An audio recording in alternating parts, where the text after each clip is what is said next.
இன்றைய இந்த நூல் வெளியீட்டை தாய்மொழி இதழ் முழுமையாக பொறுப்பேற்று இந்த மண்ணிலே நடத்தி கொண்டிருக்கிறது. இந்த சிறப்பான இந்த நூலை எழுதி இங்கே வந்து அமர்ந்திருக்கின்ற மதிப்புக்குரிய பேராசிரியர் சுந்தர் அவர்களை அன்போடு வரவேற்றுக் கொண்டு, இன்று பல்வேறு நிகழ்வுகள் இருந்த போதும், காலநிலை சற்றே சிக்கலை தந்த போதும், அவை எல்லாவற்றையும் புறந்தள்ளி தாய்மொழி ஆசிரியரின் அழைப்பை ஏற்று இங்கே வந்திருக்கின்ற உங்கள் அனைவரையும் வரவேற்றுக் கொண்டு, இங்கே ஒரு சிறிய உரை. பொதுவாக இந்த மாதிரியான நூல் வெளியீடுகளில் மதிப்புரை, ஆய்வுரை என்று பல்வேறுபட்ட தலைப்புகளில் உரைகள் எல்லாம் செய்வார்கள். உண்மையிலேயே அவ்வாறான உரைகள் பெரும்பாலும் இருக்காது. என்றால் அந்த நூலை மதிப்பீடு செய்வதோ ஆய்வு செய்வதோ ஒரு சாதாரண வாசகரால் முடியாத ஒன்று.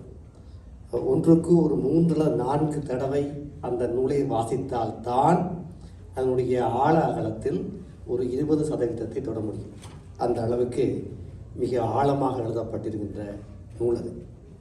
அவை இங்கே அதனுடைய உரை நான் ஓரளவு அந்த ஆய்வு சார்ந்து இருக்கும். ஏனென்றால் திரைப்படத்துறையோடு, உலக திரைப்படத்துறையோடு நெருக்கமான உறவை கொண்டிருப்பவர் அதன் அவர்கள். ஆகவே அவருடைய உரையில் அவற்றை எதிர்பார்க்கிறார்.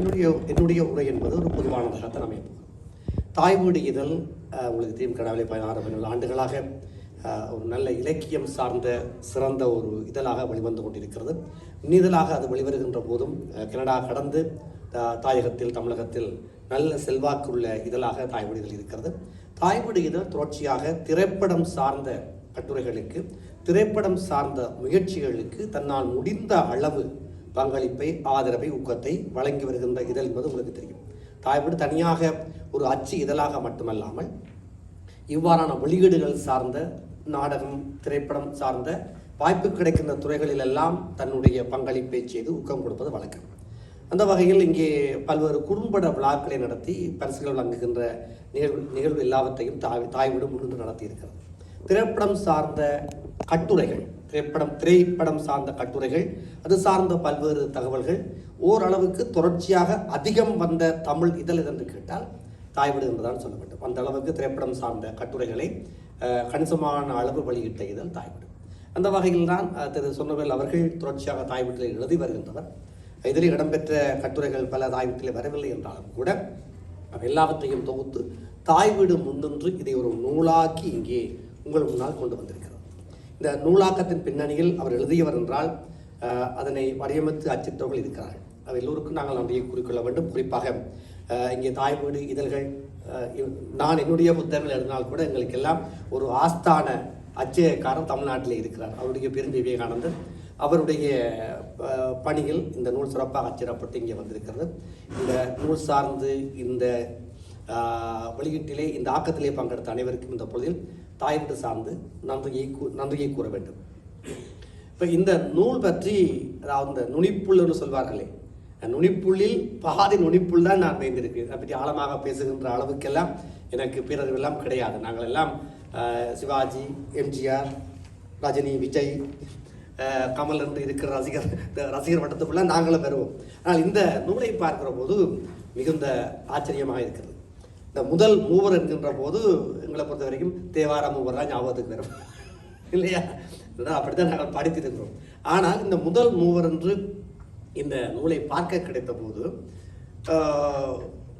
அப்படி அந்த சில வரிகளையும் வாசித்து கொண்டு போகிற போது கொஞ்சம் பயமாகவும் நடுக்கமாகவும், அல்லது என்னடா இது இவ்வளோ பெரிய விஷயமா இருக்கு என்று கொஞ்சம், ஆனால் ஆர்வத்தை தூண்டியது.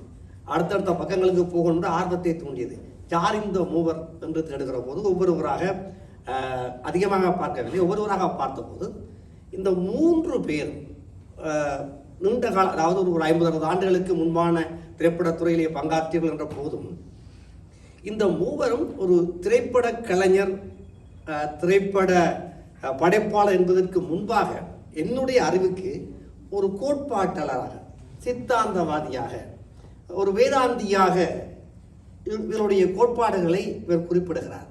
ஒவ்வொன்றை சொல்லுகிற போதும் ஒரு உளவியல் சார்ந்த அல்லது மானுட வாழ்வினுடைய ஆழத்தை அளவிடுகின்ற தன்மை கொண்ட, வாழ்க்கையின் சில புரியாத பக்கங்களை வெளிப்படுத்துகின்ற ஆற்றல் மிக்கவராக என்றெல்லாம் பல்வேறு பரிமாணங்களை, இப்போது நாங்கள் பார்க்கின்ற திரைப்படங்கள்லாம் வேறு, பார்த்தீங்கன்னா நிறைய நிறைய ஆக்ஷன் மூவிஸ் எல்லாம் வரும்.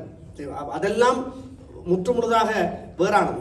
இப்போ வரக்கூடிய இந்த ஹாலிவுட் திரைப்படங்கள் எல்லாம் நாங்கள் பார்க்கின்ற ஃபேன் இண்டியா மூவி மாதிரி. ஆனால் அதையெல்லாம் கடந்து ஆழமான பார்வையோடு திரைப்பட கலையை கையாண்டவர்களாக இந்த மூவரையும் பார்க்கலாம். இதில் நான் சொல்வதற்கு முன்பாக இவருடைய முன்னுரையில் இருந்தே சில தகவலை சொன்னால் உங்களுக்கு அது இலகுவாக புரியும். இந்த மூவரும் யார் என்பது பின்னால் வரக்கூடிய விடயங்களை வழங்கிக் கொள்ள உங்களுக்கு பேருதவியாக இருக்கும். பாருங்கள், இதில் ஒருவர் துயரத்தின் தவச்சாலையில் அழகான வரிகள். துயரத்தின் தவச்சாலையில் அருளின் மெல்லிய குரலை தேடினான்.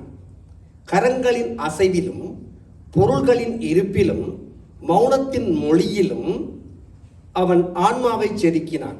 அவன் பேர் பிரஸ்ஜோன், முதலிலே உள்ளவர் இல்லையா? அவனுடைய சினிமா வேதனையில் மலரும் ஒரு மெஞ்ஞானம். 60 ஆண்டுகளுக்கு முன்பாக இந்த பிரஸ்ஜோன் என்பவருடைய படைப்பை பற்றி இவர் குறிப்பிடுகிறார். மற்றும் ஒருவர் அவர்தான் பானுவன். இன்னொருவன் புனிதங்களின் போலி முகத்திரைகளை தன் கனவுகளின் கூறிய வாளால் கிழித்தறிந்தான். முதலாளித்துவத்தின் மென்மையான வசீகரத்தையும் நழுவிச் செல்லும் ஆசையின் புதிர்களையும் ஒரு பெருங்கலகத்தின் சிரிப்பொழியில் அவன் அம்பலப்படுத்தினான். அவன் பெயர் புனுவல். அவனுடைய சினிமா மிரர்கள் ஒரு புனித காவியம். இது இரண்டாவதா. மூன்றாவது ஓஷு. கால நதியில் மிதக்கும் பாசிகளைப் போல உறவுகளின் பிரிவையும் நிலையாமையின் அழகையும் அமைதியாக பாடினான். அவனுடைய தாழ்ந்த கேமரா அன்றாட வாழ்வின் மென்சோகத்தின் பிரபஞ்சத்தில் முழுமையை கண்டது. அவன் பெயர் ஓசு. அவனுடைய சினிமா மௌனத்தின் ஆழத்தில் எழுதப்பட்ட ஒரு கவிதை. இந்த மூவரும் தான் இந்த நூலிலேயே முக்கியத்துவம் பெறுகிறார்கள். இவ்வாறான ஒரு நூலை எழுதுவது என்பது சொல்லுவார்களே, அதாவது அந்த ஒரு எத்தனையோ படங்களில் பார்ப்போம். அதாவது அந்த உடம்பினுடைய நரம்பு நாளங்கள் எல்லாவற்றிலும் திரைப்படம் சார்ந்த ஒரு ஆழமான ஒரு உணர்வு பரவி இருந்தால் மட்டும்தான் இவ்வாறான தேடல்களின் மூலமாக ஒரு நூலை எழுத முடியும். சற்று முன்னே நானும் பேசுகிற போது நான் சொன்னார், நான் கணிசமான அளவு திரைப்படம் சார்ந்த தமிழிலே வந்த நூல்களை தேடி தேடி படைத்திருக்கிறேன். இந்த அளவுக்கு ஆழமாக திரைத்துறை சார்ந்து வந்த முதல் நூல் இதுவாகத்தான் இருக்க வேண்டும் என்று அதன் குறிப்பிடுகிறார். அந்த அளவுக்கு இவருடைய இந்த தேடல், அதாவது இந்த மூவரையும் எப்படி எழுதுவது, அது இன்னும் ஒரு தனிக்கலை. அப்படியே அவர்கள் படைத்த அந்த படைப்புகளை பற்றி அப்படியே ஒன்றாக திரை விமர்சனமாக எழுதுவதா, அல்லது இவர்களுடைய திரைத்துறை சார்ந்த இயல்புகளை எழுதுவதா என்பது இன்னும் ஒரு வித்தை. அதாவது இந்த மூவரை பற்றியும் எவ்வாறு வாசகர்களுக்கு கொடுப்பது, அது ஒரு பெரிய கலை. இதில் இந்த மூவரை பற்றி அதாவது இந்த துணை தலைப்புகள் மட்டும் கிட்டத்தட்ட